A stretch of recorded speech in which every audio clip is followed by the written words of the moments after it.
think your analysis was very straight line. History doesn't run in a straight line. Kid, you cannot tell your neighbor he is stealing ducks when you are stealing frogs. As High Commissioner, I was wrong.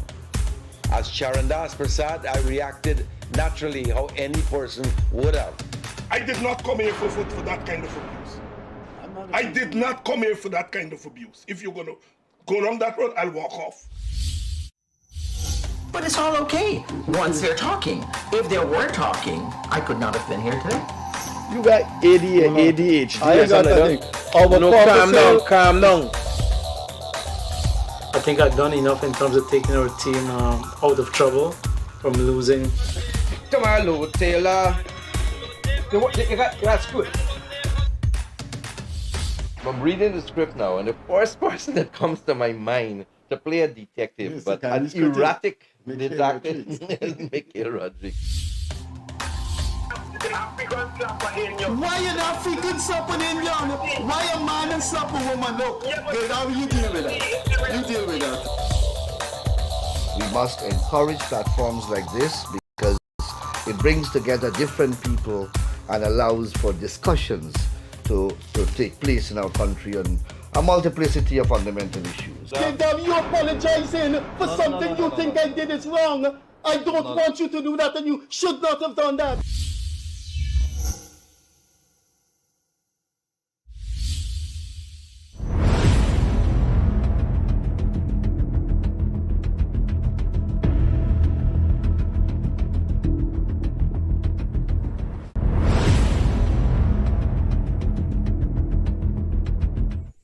Hi, good evening and welcome once again to the Gildarie Freddie Kissoon show. It's been a long couple of days. We've been missing you guys terribly. I want to say welcome to you wherever you are, whether it's morning, night, if you're cooking in the kitchen, if you're in the bathroom. I hope that you're listening to us because tonight is going to be a very packed 1 hour in our studio here in Queenstown. I want to say good night also to my co-host Freddie Kissoon. I missed him. It's been a couple of days, maybe 5-6 days that I haven't seen him. He hasn't called. I rather presume he didn't want to invite me to his place or he didn't want to buy lunch or something. As you know, the oil and gas industry has catapulted Guyana into a different stratosphere. It has caused severe challenges also in terms of our capacity. That's an area, a subject that I really want to talk about because in terms of labor, in terms of material shortage, when you build and you need materials. We also talking about so many other things, logistics on the roadways. We have in our midst today a gentleman who plays a very integral role in controlling what happens on the ground in policy making, but also on the ground in itself. I would want to stop here and bring you straight on to my co-host Freddie Kissoon. He's going to continue doing the honors here tonight of making sure that we give the gentleman his due credits. Hello there. Welcome to the Gildarie Freddie Kissoon show. As you know, we come to you twice weekly, Monday, Wednesday, and Fridays, 8:30 to 9:30. When it's call-in program, we go to 10 o'clock. Our guest this evening is no stranger to this program. He was here about 8 months ago, and one of the hallmarks of the interview was his exposition on the high cost of living around the world, that it was not only peculiar to Guyana. And one of the things I liked about that interview was his explanation of how shipping costs went up. So the ships that were bringing things here, the things had to cost more because the ships were charging more.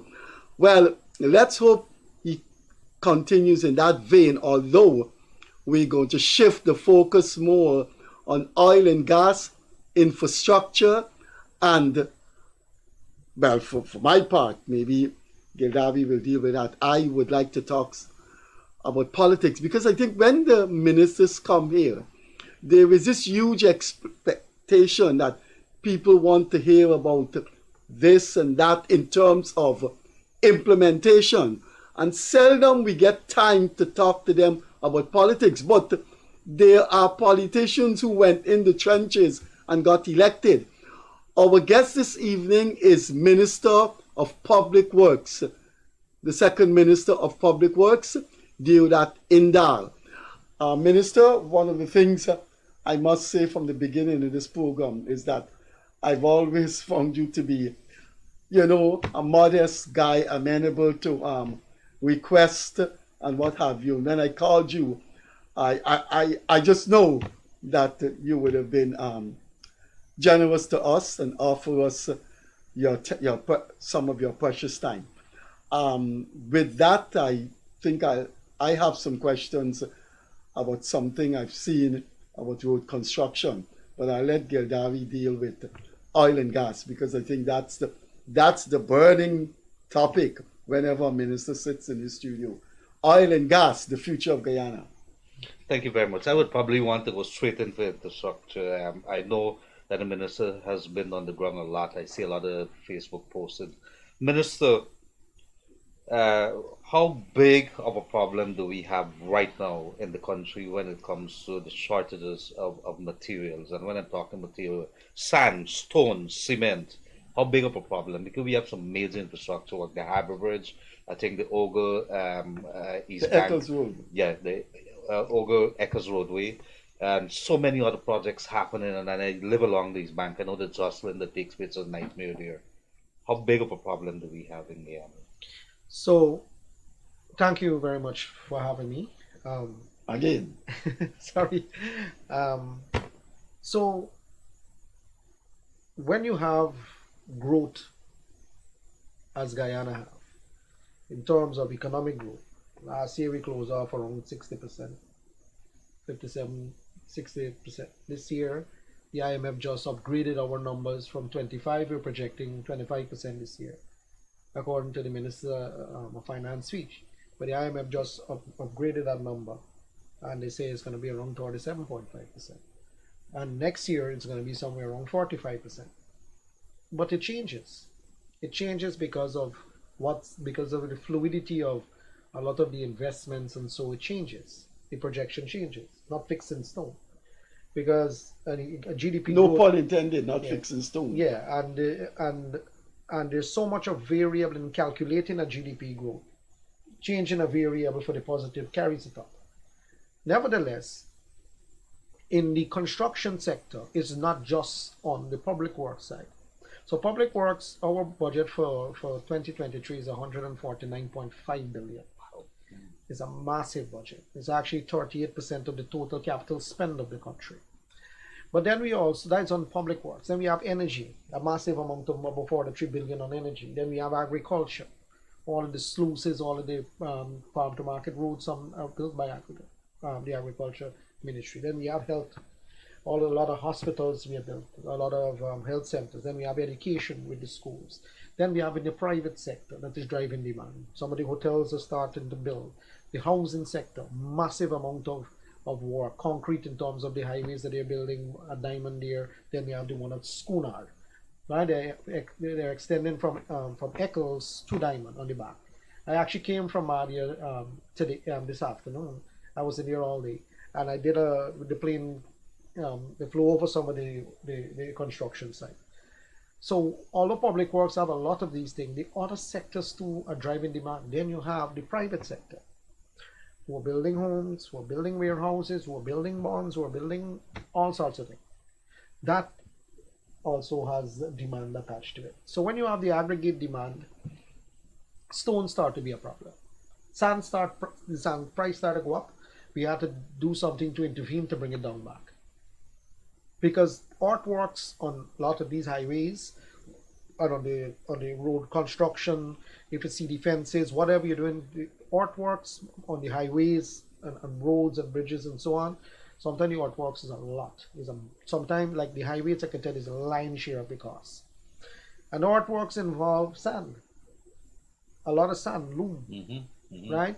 And then you bring it up to the crusher run stage, which is really, you start to come up with the finish level, what we call the pavement, or the pavement works. Crusher run now becomes a problem because you only have so much capacity the couple of quarries have in Guyana. when you have this huge amount of demand and you have only so much of production capacity, prices start to go up. Shortage started to happen, prices started to go up. So at the end of last year, our government decided that we will start to import. We put out a bid. We got some responses. The prices were okay. Some people were contracted, and then we went out. We met with everybody who are in the business of importing, producing stone, and we met with everybody. We called everybody in the room, and we said, "Tell me what you can produce, and what capacity you have to do more." And we looked at every single body. People who are buying, we said, "How much more can you get? Tell us your source." Once you tell us where your source is and you have an agreement with the quarry that they will give you, then we said, okay, we will give you, can you bring stone for us as a government? So most of the sources of the production, some in Guyana, could have ramped up a little more, not much more, but then we had to send people to go find it where you could have found it. They could have found some in Trinidad, some in Suriname, some in Jamaica, some in St. Lucia. Then people had to go different places, Guatemala, Costa Rica. They went north to Canada. So people went out to bring in stone. So we have actually contracted to close to 1 million tons of stone to come in. It started to come in to ease the market because stone have moved from around 10,000 per metric ton. Some people were charging 16,000. Yes.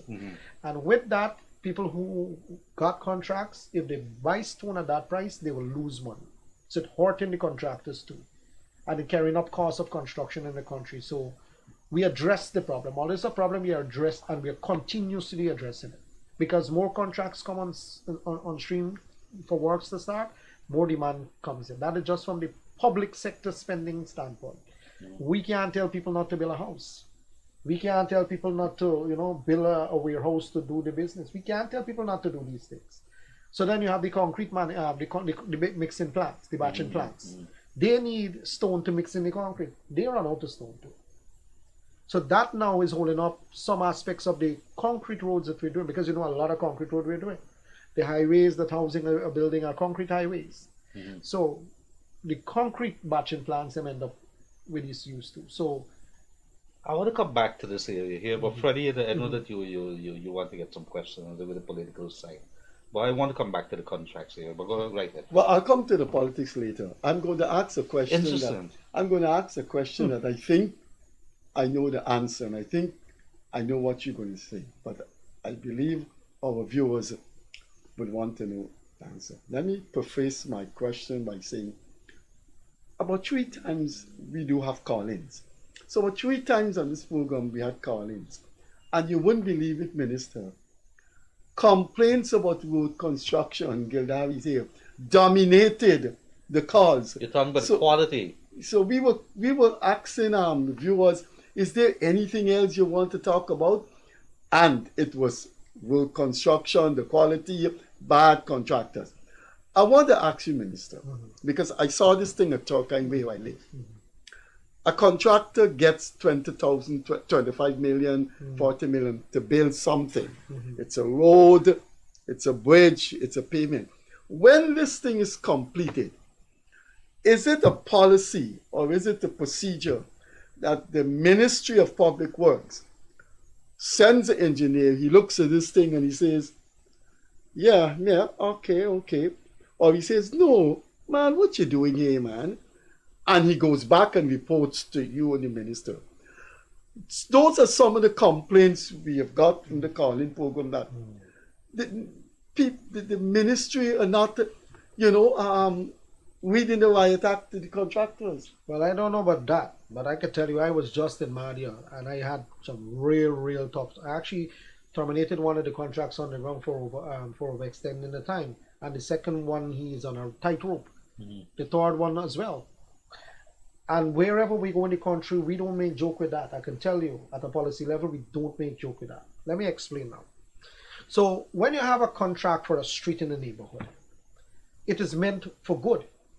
That's the first thing. The street was bad in the first place, and we're trying to do it to make it good. So when government spend taxpayers' money, it is meant for good, Freddie. Sometime you have a contractor go and open up the road. He open up the road, and then he can't find material. Or he didn't bring the material in time. By the time that happens, you have a frustrated resident with somebody with a wheelchair living in a house, can't get in or get out. Those are where the complaints come from. Or they bring stone or they bring sand and they put it in the driving path where somebody living at the back of the street. People can't get in and get out. They got to park and walk. So sometimes we have these issues all the time happening when we, especially in the community road programs. There's where the lion's share of issues happen because people living there. Right. Good. Now, with the part of the government intervention with the engineers are supposed to be there all the time, checking these contracts, going to the sites all the time. So there's always a constant fight to make sure that engineers go on the ground. Then they have some contractors too, just don't listen. They just don't listen. You have to really take a strong approach to some of them. So the problem sometimes is multifaceted, and it can be a combination of things too. What we try to make sure, and we let people know, it is not intended to frustrate anybody or to make them unhappy. As most of the time when we meet with people, we said, this contract or this road or this bridge, what we're building is meant for good for the community. We're not going to, most of the roads in this country when we talk government is in a dilapidated state. We are now fixing by community, and if you go throughout this country, Freddie, you will see it. But if a road is being constructed and it's taking time to build, sometimes you also have persons complaining because they just don't want the road built. Some people, I could tell you, stop construction on the road because of some small, insignificant matter. But you have to go there and deal with people. They live in the community. They are stakeholders in the project. So you have to go and talk to them too. But how much can you do when you have thousands of roads being constructed right now? Along the same, the minister, along the same vein of what Freddie's asked there. On one hand, you have such an enormous increase in the expenditure for capital works. Mm-hmm. But you have the same number of engineers who are there to monitor the projects, to supervise. That is at the RDC level, at the NDC level, at the ministries level, because they're different ministries. But you have this. What kind of problems do you see? No, there are some cases where in certain parts of the country, the contract per engineer has increased. Right? The contract per engineer to monitor has increased. Engineers in this country is becoming harder and harder to employ because one, a lot of them have left the public sector and gone into the private sector simply because they're getting more money, and you can't stop people from doing that. You can't stop a man from wanting to go and get a better job.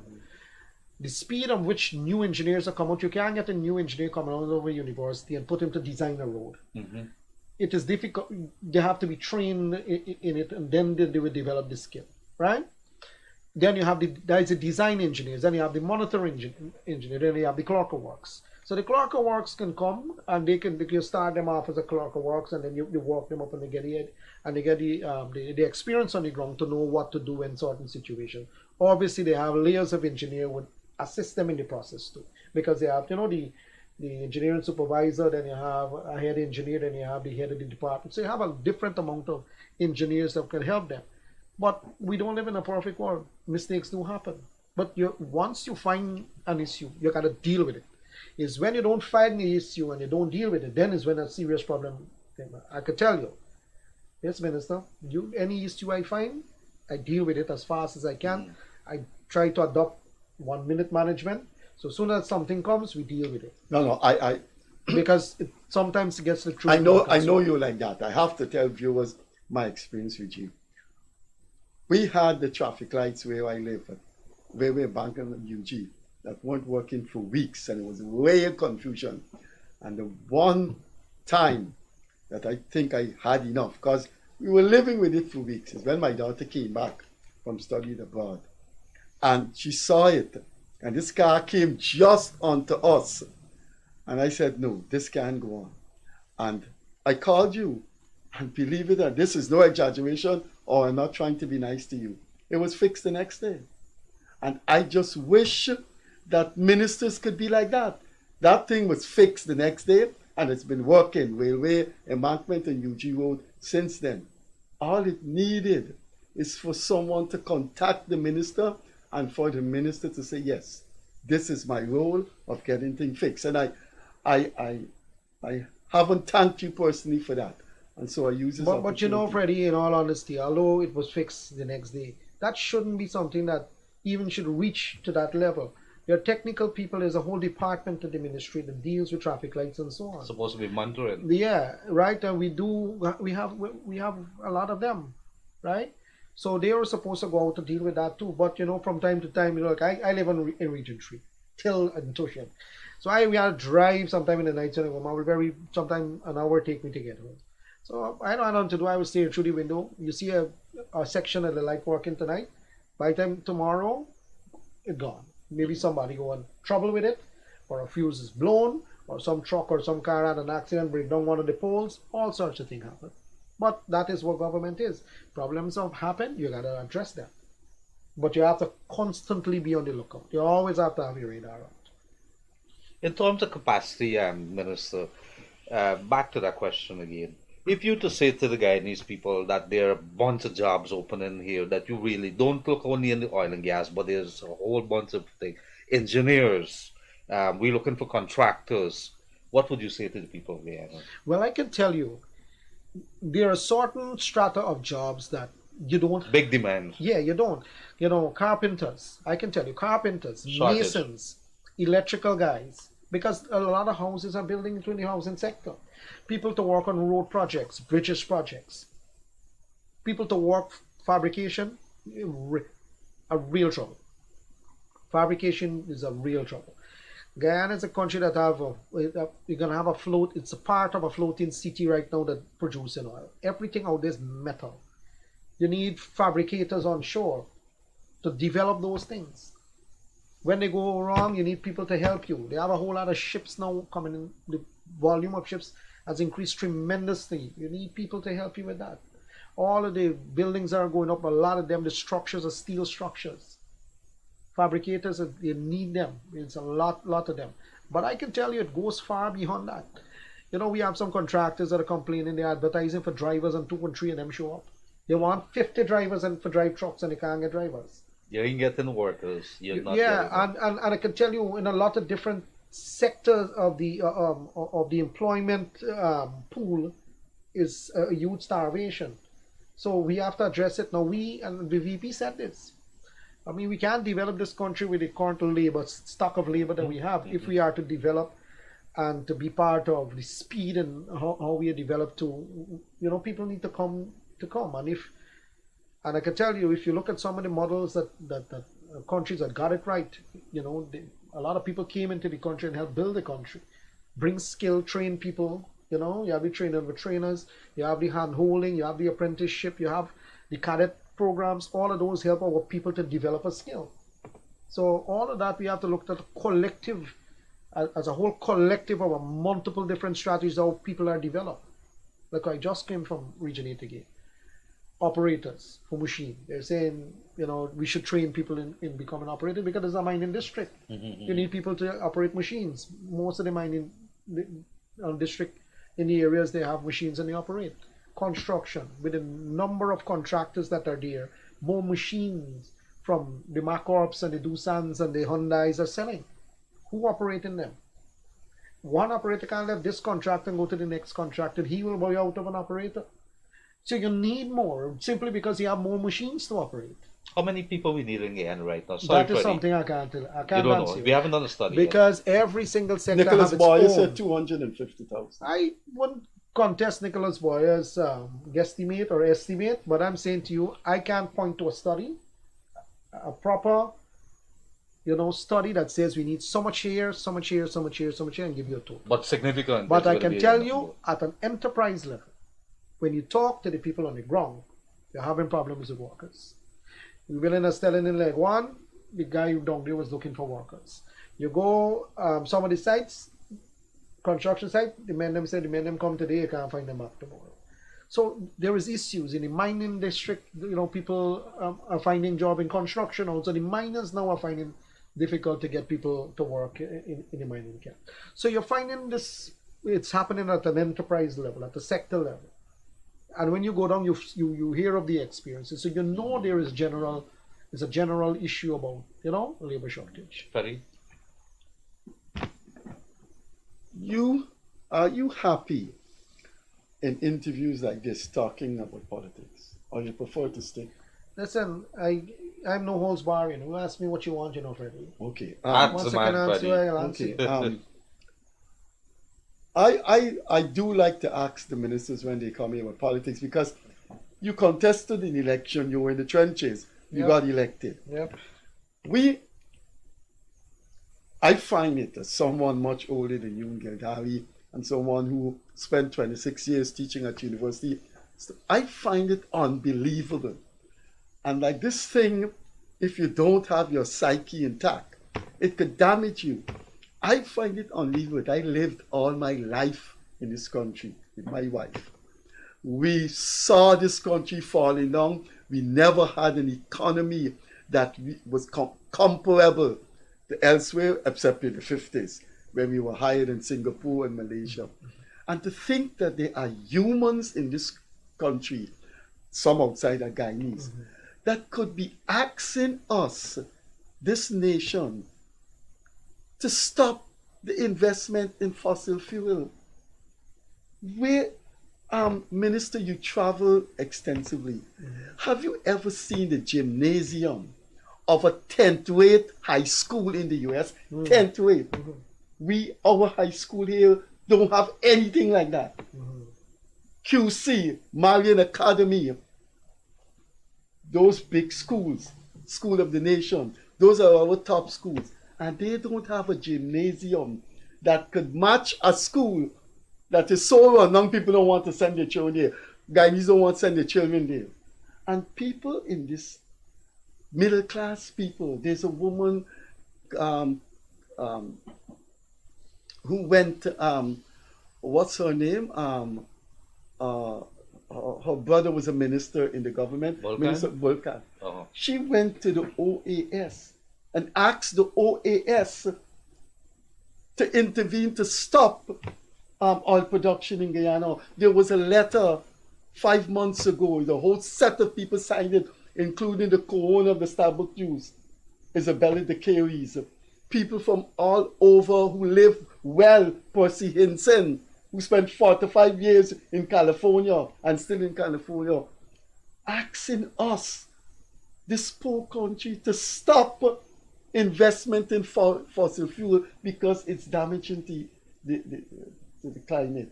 I'm asking you now, should we take on that burden of stopping fossil fuel industry because Guyana must save the environment? First, let me answer your question from a policy level. So, at a policy level, Guyana has adopted a low carbon development strategy. It is a model for the world. I had to speak on that strategy at the World Petroleum Congress in 2000, I think it's the end of 2021. I represented Guyana and I spoke about this strategy expansively in front of the world's audience in the petroleum sector. And every one of them had great admiration for it. Secondly, Guyana has been a carbon sink forever because the amount of forest that we have, the sequestering of carbon annually and the collective storage of this forest is about 19 billion tons. On average, globally, you have between 37.5 gigatons to 50 gigatons of carbon being emitted in the air. Out of that, you have the industry, you have transport, it's about 13 gigatons, you have power and steam and so about 12 gigatons, and then you have the other things like buildings and so on. But the main contributor is not just with power generation. It is also with the transport sector. The vehicles and so on. Not just the vehicles, the ships that bring the goods to Guyana and the rest of the world. The UN report, the UN trade report would tell you 80% of the world's cargo moved by ships. Those ships are born in bunker C or diesel. The largest ships burn bunker C, dirty fuel. Those are the ships that bring the goods for us to eat and consume. The power that we generate is only a fraction of that. So Guyana's credential about a green economy is unmatched. That is why people like Hess and them could buy carbon credits. Our forests sequester about 154 million tons per annum in terms of the ability for the forest to sequester the carbon, store it. The process called sequestration. There's a formula how you divide the tree by the wet sap. You find the dry weight of the tree, and there's a formula how you calculate how a tree can absorb. And Guyana forest it's so about 89% of the land mass is forested in Guyana. So that is our credential. We haven't cut down the forest. There's stringent management systems in forestry. David, I worked in forestry, I can tell you. When you cut a forest, you can't go back in, and so on. So that is on how we protect our forests to make sure that we have that ability to store carbon. Our industry doesn't have that amount of emissions to offset with the storage capacity. So that is why we are net carbon sink. So when we say we are net carbon sink, it means we store more than we emit. So we are net sink. That is the first thing. The people that are asking us, or the couple of people that are asking Guyana not to produce oil anymore because it destroys the environment, because it's fossil. The United States of America, the whole country, the industrialization was coal, and then fossil came in. You have Norway, you have the UK, you have India, you have China, you have Russia, you have all these large countries, Brazil next door. Everybody, the whole war, they developed themselves using fossil. In this country, the same very people that run the press, the power to the press is either by a diesel generator or from GPL, which is bunker C. So it's burning carbon to power those people. They drive the car to and from work or to or from the lawyer's office to file that writ. It uses fossil. Everything that they do, the clothes that they wear, the shoes, once it have plastic inside. Even if they go to a hybrid car, the hybrid car is made out of plastic, which is fossil based. So when you go and say, I'm going to stop Guyana from producing oil, which is our legitimate right as a citizen, it means to say that we want to tell the people then who don't have the basics in this country that you are strapped with hopelessness. You can't get better. Let the others in the world continue to do whatever they do and develop their country, but our citizens must remain hopeless. That means we can't get the health care that we want. Our people can't get the education that they want, because that money that comes from there is mainly for that. You heard the president and the VP spoke about it all the time. It goes into those things. It goes into infrastructure.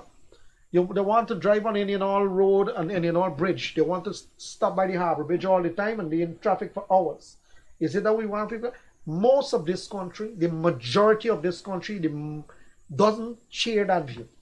They want development for the country, just like everybody else is entitled as a human right to have that development. What is stopping us to have that? What is stopping you when we pass? The mortality rate is what? Based on the actual tables in the Caribbean, it's around 65 years, the mortality rate. I don't know if they changed it the last I checked. When we pass, who is after us? Our children. And their children. We want to strap them with that hopelessness that we can't develop this country because we can't use a resource that we find. The money that is there goes into other sectors. It goes into agriculture for we to feed our people. Well, there's one. So let me just end with a statement that those people that are going out and doing this, they have to tell the country their true agenda. They need to go to the poor of the poor, like I just go to. I don't sit in no office. I'm not the minister. I don't sit in no office. You find me hardly in here. I'm on the ground meeting people. My business is about people. Listen to me. And let me tell you, the philosophy that guides me as a minister, and this is the philosophy that guides the president, I can tell you too. Vice President spoke about it too. We are concerned, the first group of people that we deal with is the poor. When Jesus Christ was here, in John, Jesus Christ was here. Luke 4, verse 18. Its objective in life as the Son of God was, the Spirit of the Lord is upon me. The next part was to preach the gospel to the poor. The first set of people we identify ourselves as poor people.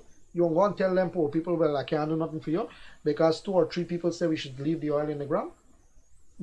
Let them go. Let whoever is going to stop it, let them go to those people and explain what's the rationale of dealing with that. But before Gildarie coming, I just want to ask a cynical question.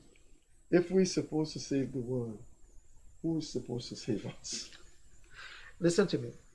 Debt financing, this country was struck with debt in the past.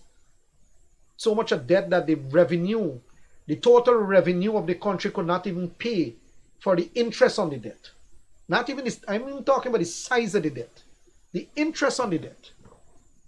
You think this country going back there? Hell no. Not with the philosophy of the People's Progressive Party government. That is not our philosophy. We have moved away from any kind of debt. We have manageable, actually one of the lowest, we call debt burden is your debt to your GDP. You call it your debt burden. One of the lowest in Latin America. Guyana now has. Simply because the denominator is growing, your GDP is growing, and your debt figure is very small. So the resultant figure will be a small debt burden. So we're not going back there. Debt is strap your foot, you can't move. We are in a place where the tax system that we have, plus the revenues from oil, is enabling us to develop the country. Then you have a lot of inward investment that is giving the country the buoyancy that it needs. A lot of people have oil now. A lot of countries have oil now, but they don't have the buoyancy too. They don't have the environment for people to go and invest. We should be thankful that we have this flurry of investment. We got to just make sure that that it is managed in a good way and implemented in a good way. Thank you. Minister, I want to bring you to, we have seen concerns being raised here from time to time. The normal Joe in the street wants to know how are they going to benefit. You're rubbing shoulders with the country's or the country's main policy makers. What are some of the long-term plans for the vulnerable people? I'm talking the pensioners, the single parents, and all those people who are saying that the trickling is not coming down to us at this point in time. I can't say that. Listen, when we say all these people, we got to be careful. Because I can tell you, the pensioners them are getting increase in pensions. Yeah. Only recently, the NIS issue, when we were in Region 3 outreach, Minister of Finance and the President announced that after the report came out, 6,000 people NIS issues are solved. The single parent, you know how much program we have for single parent people? A lot of programs. Look at housing, what we're doing in terms of people who building the house to give them the cement and the steel. Look at all of the things that we're doing. We remove taxes from everything. Look at the bills, GPL. All that increase in fuel price, not a single cent has been transferred onto the consumer. Not a cent. Government has absorbed that. I can tell you, it's a heavy cost. Fuel costs of running the power companies are heavy cost. All of that will be literally next to nothing because the GPL system now with these generators will end up being what we call backup when you have the gas to energy. That will cut energy. So, and all that money now, you don't have to pay those bills anymore. It save you a lot of money. So these are one of the many subsidies along the way. Many things. You don't look for a person to give them a subsidy or a program. You look to cut their costs of getting by on a daily basis, the cost of living. And what constitutes the cost of living? Food, transportation, their utility bills, and entertainment and what's not, right? That constitutes the basic cost of living. If you cut those costs, effectively we are making people have more money in their pocket. That is the goal of the government.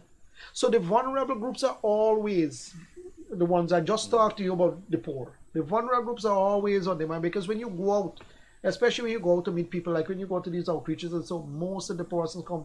I can tell you, I sat at the president's outreach in Region 3 because I have political responsibility. So I was in the main tent. Everybody was coming to me and I would say, you need to go here, there, or where to get help. I could tell you, a significant amount of people who are single parents. Men who have left their children and the mother alone is with them. They don't have a house, they need help. They need some kind of assistance, public assistance. So our government provided have programs in the various ministries to help them. People need to access it. So when you say all these people, we got to be careful because I can tell you, a lot of people out there are being helped. I can tell you. You want to give us your thoughts on this thing about calling for the army to intervene on behalf of Africans to overthrow the government? You know, I will take the position that Minister Robeson Ben took. Let the law take its course with this one. This matter is now in the courts. Sub judice, right? It's now in the courts. I will say let that matter be dealt with. But I can tell you, right? You have a set of people in this country rooting for development and good things and doing things literally on the ground every day in the trenches, dealing with matters to develop the country, whether it's vulnerable groups, whether it's infrastructure, whether it's energy, you name it, whether it's healthcare, education. You see people are here. There are one set of people in the country. Then you have those who have a mic and a stage without a constituency. Some of them don't even have a constituency, and they talk in this kind of this kind of hatred comes out of them. I can tell you I don't subscribe to it, and I'm asking every guidance, whatever way you come from, don't subscribe to it. You can't build a foundation on hatred and all these things. It don't work. Foundations of any country, any society don't build on those things. It can't work. It's not sustainable. You got to build it in brotherhood. You got to build it with love. You got to build it with support, helping hand. That is how you build foundations. What's the reaction you get from Amerindians, Africans, mixed people? How do they treat the ministers of the government? I could tell you. I just use the region as one of them. But everywhere I go in this country, I could tell you from me. But you see it for all of the ministers too. They put it up. You see it for the president, the BP. People hug you and they love you. Yeah, and I saw people hugging on the Nandral in Boston. And I go to all of them. I go to all of them communities, Afro-Guyanese. I could tell you, I go and I find contractors. I find people to work with. You're gonna give them boys work. Deliver. Look at Victory Valley in Linden. Look at Albistown, what we do. Look at going in Agricole on Friday. I'm in Sophia with Kwame and Minister Onish. I'm in Denham still. Everywhere I am. I'm everywhere to make sure there is no discrimination, etc. Everybody is seeing development. When you go on the ground, the people that are on the ground don't share those views. I can tell you. We got 65 plus NDCs in this country, Minister. In a few months, GCOM is already preparing for local government elections. Are our local government organs getting the message that this is a different dispensation, that they got to get their act together? I think it's a little more than that. I think it's about 70 or so. Yes, more than 65. Yeah, it's gone up a little. So here, local government gets a subvention. There's not much a NDC can do for a development of a road. They get a small annual subvention. The taxes in the community most times can't even do to build a bridge. So central government has literally taken over those programs of building roads and bridges in the community because the NDC just can't do it. What they can do, and they normally help out with the drainage in the community, make sure that they ain't got nobody doing things that one person does something for the benefit of him to hurt the neighbor. So they're supposed to be able to deal with those matters. And I think that they are seeing what the central government is doing, and the NDCs, they do fall under the local Ministry of Local Government as well too. So they also see what is going on, because a lot of the time when you do work in the NDC chairman and the council is involved in it. Like selection, when you're selecting roads and so in a community, you go and you speak with them. Say, listen, which one, given, you get most people moving and it causing more distress to people. Like a main access road, most people would move on the main access road. And if it's bad, it causes more distress to more people. So obviously they would say, do this one first. And then across street, will got maybe 60 houses other than one that got 5 houses. Well, more people live there, more people are affected in a negative way. So that is how you discuss it with them, and you come up to and you prioritize and you start to work. Not being said that every street has to be done, and that is our goal. That's why we're now going into the community. Some of the communities, some of the people, all of the streets are finished. Look, Little Africa, Little India. We went up there in Berbice. We have done. Where's Little Africa? In Berbice, Curtin. So we went up there, and the VP went up there and he said, call us at Public Works, the president. So we went up there. all of them roads down there was in a mess. We did over 500 roads. You understand that, Freddie? 500 roads. When you go to Little Africa, all the roads are finished. Little India, all What the do you roads mean are by finished. villages of Little Africa? Well, they got them. Well, we have the road as Grant 1806 Grant. That's He how we wants have to know it. where It's little. I want to know where bodies in Little Africa. It's in quarantine. I went there. I can't tell you the next door village because I don't remember names too good. But Okay. I was on the ground. You got to there. I was on the Pass ground. roads I all was on over. the ground. See all the cross streets that So we people built. call it Little Africa. Yeah, and they have one then in there's Little India. And I'm telling You you, knew about that? they got some other communities. When you're going, all of the roads are fixed already, and that's how we're going through. Because what happened too, when you go into a community and you build 2 of the roads and you left back 2, when you go back to build it 2, the construction equipment that is moving around break up the 2 that you just built. So what we try to do is build them in clusters. You build these couple out so nobody ain't got to come there and build anything. They don't break up as you're building. And that is how you go. Like the housing schemes, and they got a lot of cross streets and so on. And that happens in the housing schemes. If you go to Parafate, you see a number of roads being constructed. If you go to all of the housing scheme right now, you go to Tushin, you go to Zilot, you go to Iflot, you go to in Borbis, they have some of them. On Farm, you have some of them. All of these Diamond, you have all of these housing schemes, you see massive amounts of works down there. Are you getting to sleep? Before you discuss your nightlife with him, A little. I know you're not going to comment on Trinidad. You're a minister. It's a sister country, so I'm not going to ask any Let the man question. comment. I'm not going to ask any question about Trinidad. You know what set me up? No, Set you up. I don't want to set you up. Local content. Is there some con going on there? Well, there's an old adage when I was growing up. It says, stricter the government, wiser the population. Yeah. Right? So the law that we put in was a law that was fought for by several battles of the private sector. When the APNU was in government, they had about 3 drafts. None could not make it to, it's one to the next. It just like kicking the ball in the green field all the time. I was president of the chamber. Then Nicholas Boyer came after me, took up the fight. And then the government changed. The PPP got in office. We got in office. And then Tucker became the president, Timothy Tucker. And during his time, during his presidency, the law was approved. The law has 40 areas that it ring-fenced for Guyanese.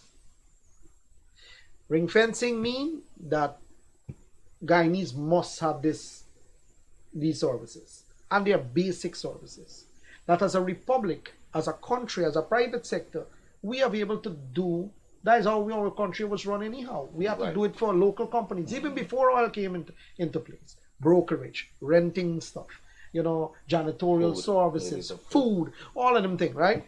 So all of those things now are in the law. Some of them are 100%, some of them are a fraction. Some of them it's 10%, 15. Different services have a different percentage because we did an assessment of the capacity of the private sector to get involved and do this business. Like dredging. You can't have 100% dredging because we don't have the capacity in the country. We have a percentage, I think it was 15 or something like that, 10 or 15. Something in that vicinity. You can't remember the exact number. But what has happened now is some companies, not just from Trinidad or some companies that operate in that 40 areas of service delivery are in country, and we got reports, a lot of people, we call rent to citizen is happening. I think the president of the chamber made this clear. Now there's another phenomenon that's happening, rent a lawyer, because there are reports that some lawyers are working with some of these clients and they're holding the shares for them like a proxy shareholder. So those are some of the reports are coming in. So there are areas in the law that needs to be strengthened. Yeah, I was coming to that. The test of locality that is in the current local content law came from the Chamber of Commerce as a recommendation for the test of locality, that you must be 51% local ownership, 75% workers, you must have your management staff, Significant amount. 75% directorship. You must have about 90% of your workers Guyanese. Those tests of locality, they came from a British tax law that dealt with overseas aspects, where they used to have companies that are resident in the UK not being taxed in the UK, but taxed at a lower rate overseas. So they put in what we call a test of locality in that law. I used to teach tax law on the ACCA. So it's something that I knew. So when we were in the chamber, we decided that we will adopt this test of locality to put it in the local content law. Most of it is in there, and the people are trying to circumvent the test of locality. That is why the locals that they use sometimes, you know. But you need what you're saying there. You need to fine tune. Rent a lawyer, right? Lawyer. Shame on you lawyers. It's a serious. It's a serious thing. It's circumventing. No, but there's I think the point that the minister is making, that there's a weakness, still a weakness that they probably need. So you need to plug that rent a lawyer, rent a citizen thing. Well, there is. I can tell you, the secretariat. The secretariat is very strong in terms of assessing applications when it comes to them. But it's very difficult to peel off these layers to understand what is going on when you have documents in front of you. So it's difficult for the regulator to pick it up when it happens. Because unless somebody squeal. Unless you have somebody squealing. So there's layers that you have to go back to find these things. But as a Guyanese, you know, there's a spirit of the law. Forget the letter of the law. There's a spirit of the law. The spirit of the law is really to increase Guyanese in the participation in the oil and gas sector, and Guyanese as part of the content in the local in the oil and gas sector. So there's local participation and there's local content. So we got to make sure that we don't confuse the two. So the participation part and the content part, right? Let me explain to you. So that bottle of water, just say for example, that bottle of water is manufactured somewhere in the Caribbean, but a local person buys that water and then sells it to somebody in the oil and gas sector. It is not local content because the content came from somewhere else. It just changed hands in Guyana and then it went. The Guyanese businessman sell it on to the oil and gas sector. So he's participating, but it's not a Guyanese content that is going there. So you think you understand the difference between the participation and the content? Right. Good. So the law, the spirit of the law is to make sure that you have both. And these 40 areas are ring-fenced for Guyanese because it will develop capacity, it will drive investment, because like things like rental of, rental of rooms and so on for the crew changes from the rig and the FPS, so on, the supply vessels and so on. So crew change happens. If an oil company see that is a substantial cost for them, they can make a decision. It's best we build our own condominium, and so we don't have to rent. So we said, okay, we're gonna make sure that you rent from locals, but at the same time we are not. It is not. It's only for the short term. It is not for like stifling investment for people to come and build, hotels and so on. So although rental of warehousing and so on, those things Guyanese have a lot of land, idle land that they had, they couldn't use. Now they could build a warehouse. You could get a partner come. If they don't have the money, you can go build a warehouse. And the people need warehouse. Look, I think just recently they had an RFI for warehouses. Same thing for other services. The taxis and the transportation sector. Guyanese can do these things. We've been doing it for ages. I want to. This is important. Could you look our viewers in the camera there? Do you have your ministry? It's a huge ministry. You just stated the budget allocated to it, and you just say you don't sit down in no office. You're around the place. Could you tell our viewers, 1,000 of viewers watching this program, most definitively that your ministry awards contracts to African Guyanese? I'm saying it in front of everybody. In fact, you can check. Most of the times when you do visitation, you'll see us in the communities. Contracts are awarded not on what you look like. It's awarded on the bid that you put in, the lowest responsive bidder. And every person, regardless of race, creed, look, feel, song, once your bid passes, you get the work. You get the work. And if you go on the ground, you will see people from all different shapes, sizes, colors, song, feel, working. Have a contract and working. I know that because I saw that in Grove when they were You doing can that see that widening. anywhere. There is no discrimination nowhere in that process. None. I can tell you. Because I can tell you some of the contracts when we go down the ground, I just spoke to you about some of the areas. When you go to most of the, everybody's there's diversity in the system. We are only, listen, we have strength in diversity. We believe that. Strength in diversity. Everybody works. Everybody hunger the same way, Freddie. Everybody bleed the same way, Everybody feel the same We are way. Guyanese at the end of the We day. are Guyanese. So this thing about, this boogeyman about discrimination, the last time I had to deal with it on this very show too. Every time, you have PPP in government, the boogeyman about racism comes out. Coming back to an early point that you made, And Minister. they got a lot of them. I see the WPA become very vocal and the PNC talking about discrimination. There's not that, It's not the case, But that's the only thing they can do is to scare their supporters. Oh, discrimination is abound. It's not so. But people, listen, people have eyes and they see. They have eyes and they see. And they cannot be easily fooled either. I can tell you, President Ali himself went to some of these places with me that we put in, and the contracts are in Afro-Guyanese hands. Denham still. You go to Albistown, Agricola. You go to Sophia. You go to all of these places, and in other communities too, all in the other, communities that are maybe are heavily populated by Indian people. You have people from all colors building roads in there too. So it's not just we are building in the Afro-Guyanese community. The contractors themselves are different people, different from different races, and they build road in every community too. Not just one or two community or it's secluded that only you must build in this community. No, it don't work like that. Once you build and you build road anywhere, bridges anywhere, and you go on the ground and you see it. This thing that they're doing is a manufactured issue, and they're trying to give it legs. Well, if you have the evidence, if they have the evidence, we have to reject it because it's not true.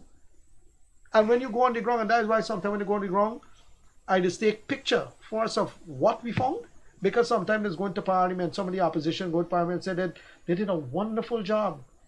They did a wonderful job in rebuilding the country. So I just normally take the picture where we found it and what we did with it. So you can't come and say, oh, you built something. It was never built. It left in a dilapidated state. That's why sometimes you see we put up what it was and what it became. Or if you have the evidence that there's discrimination, bring it. We'd like to hear that. Minister, in closing, before I go back to Freddie, could you say if there's any contemplation by this administration to probably restrict the purchase of properties in Guyana by foreigners, foreign investors? Is there anything like that in place just to make sure that, or any kind of thing that is going to come for the protection of our people? Is there anything? Does it make sense to go that direction too? To what? Restrict foreigners from purchasing properties here in large scale in waves. I'm talking. Some countries have that policy, like Dubai, and so you just can't waltz in like that. In Guyana, are we contemplating anything like that? I don't know if Dubai has that. I'm not sure, because the amount of investment, inward investment that UAE has enjoyed, that is why the place is what it is. It's because of inward investment. In our country, we don't have any policy that people come and buy the land. Right. People come and buy the stuff. Freedom to own property is a human right, right? So I am not aware of any policy that would restrict anybody from buying anything. And it's maybe not a good idea to go in that direction now. Well, I can tell you that if you want inward investment, you gotta encourage it. As an incentive. You got to encourage inward investment. If you restrict people from owning stuff, but in what area? In what particular area? Where is this coming from? Did somebody say something? I read it. I read it someplace that they said that they should have some kind of policy that the country is not sold out. And I was wondering, when you talk about inward flows and so on, I understand that concept here. But I just wanted to hear from the government's perspective if it was ever contemplated. Yeah, but like that. government can't tell you, Freddie Kissoon, and you, Leonard Gildarie, not to sell your property to somebody who bring an offer to you. It is your human right to own a property, and you can dispose it when and when you feel like it. Right. Right? So that is not something that government get involved into. That is a private affair. You're the owner. It is yours to do. You have a constitutional right to own property, to move, to worship freely. Aren't those their rights? Yeah. Under the good. So own property, and if you own a property and you want to dispose of the property, you're free to do that too. Or if you want to buy another one, you're free to do that too. Thank you. Quickly? Yeah. Well, we got so much We didn't discussion even that talk we missed about something. GPL, but that's okay. No, not GPL. We missed British Airways is here. Oh, yes. And then There's a Canadian plane come too? Yeah. Minister, I don't want you. I don't want to set you up. Yeah. You're a minister. You represent Guyana, so I don't want you to make comment about any other country. But I just like the feeling that I could now hop on a plane from Tamari and go directly to Canada, UK, US, without stopping in a third country and hassles. Yeah, well, I understand. We can't play dumb too. Everybody know what Guyanese went through. I went through it when we went through Trinidad. I know what you're saying. It's not the whole country knows it because for years we've been doing it. But it's good. The route still remains through Trinidad. But it's good that we have a direct flight now from Guyana to via British Airways to go to London Gatwick and back, right, with one stop. Now, this afternoon, there's an announcement for us of June. A company called Skycana out of the DR is going to have 3 flights. DR is Dominican Republic. Yeah. So we will have a flight. You will have the option to go straight to Canada or one stop in DR, in Punta Cana, and you go. So that plane will be Guyana to Canada. Yeah, direct. So and the one for British Airways, remember the UK removed the visa too, so it makes it a little more. But I can just give you some quick numbers. A lot of the people that are coming on that flight, 84% of them are joining in London that are coming. So it tells you people from Europe they're coming here. So 84%, that is the numbers that I got from the airport about the British Airways inward flight. On the Skycana one that is going to run the Canada route, the fares have been killing people. They've complained bitterly to our government. Now you have Skycana 3 times. They're going to bring, I think, is a Airbus 320 or a 777-800. I think those are about 186 seats. Each one of them will 182, 186 seats around there. And you're going to have that. And normally when you have different players into a route, it normally pushes fare down, Good news in terms of travel, air travel. And I can tell you, I just received some more. I mean, our folks in Canada is, we're looking up. Our very happy about passport it. is becoming very valuable in this country. Freddie Kissoon, very quickly, because I'm being told that our time is over. Yeah. Very quickly, if you want to say something. We'd like to have you back here, not as a guest, not to be interviewed. We'd open the phone lines. Would that be all right? Fine. Another 6 weeks, another month, would that be all right? Yeah, it's fine. Yeah. Because I think because of the way the economy is going, your ministry is just ubiquitous. Freddie, So, I will we- say we this to open you it. and say this. We don't shy away from issues, and we confront them and deal with them. We confront them and deal with them. Whatever the issue is, if it is an issue anywhere, we go see what it is and we confront it, and we try to, if you can't solve everything, you can resolve some of them, right? But we'll try to make sure that every complaint is heard, and we try to address them. Ladies and gentlemen, there you have it. Minister within the Ministry of Public Works, Mr. Deodat Indar, and he is promising to come back. It's going to be, we're going to have a call-in program, but he's you also have said a strange something. name. Your first name is the first name, and your last name is the first name. You thinking So, that? but that's not. But that is true, though. Yeah, you more to see in the It's like somebody named John Albert or Albert Raymond. So my father, his name is Indar. He only had that name when I was born. So I got his first name. Then he got his father named Ramutar. So I'm the only Indar. So if you hear another Indar, I'm not family with them because it was my father's first name. So there you have a little tidbit. But there's related no to other that. Guyanese last name is Indar. Yeah, they got some. Yeah, They have some? I met. Yeah, but Yeah, of we're course. not relatives because my You father. you don't know him. No, we're not because my father, his first name is Indar, and I only had his first name as my title. Then after I was born, he got Ramutar. So my father's title is Ramutar. So the Ramutars and me are family, but any Indar, I'm not family with them You because I got related to Donald Ramatai? No, it's spelled differently.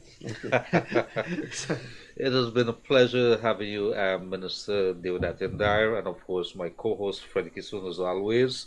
We're going to be back with you on Friday, call-in program there. You could join us and you could say what it is that's bothering you, or you could talk generally on anything that has to do with the development of this country is normal. Wherever you are, good night, and I want to say once again thank you very much to our minister within the Ministry of Public Works, the Honorable Deodat Indar, for being a guest tonight and being very frank on the issues which are pertaining to the development of this country. Have a pleasant night and stay safe on the roadways, and we'll be back on Friday.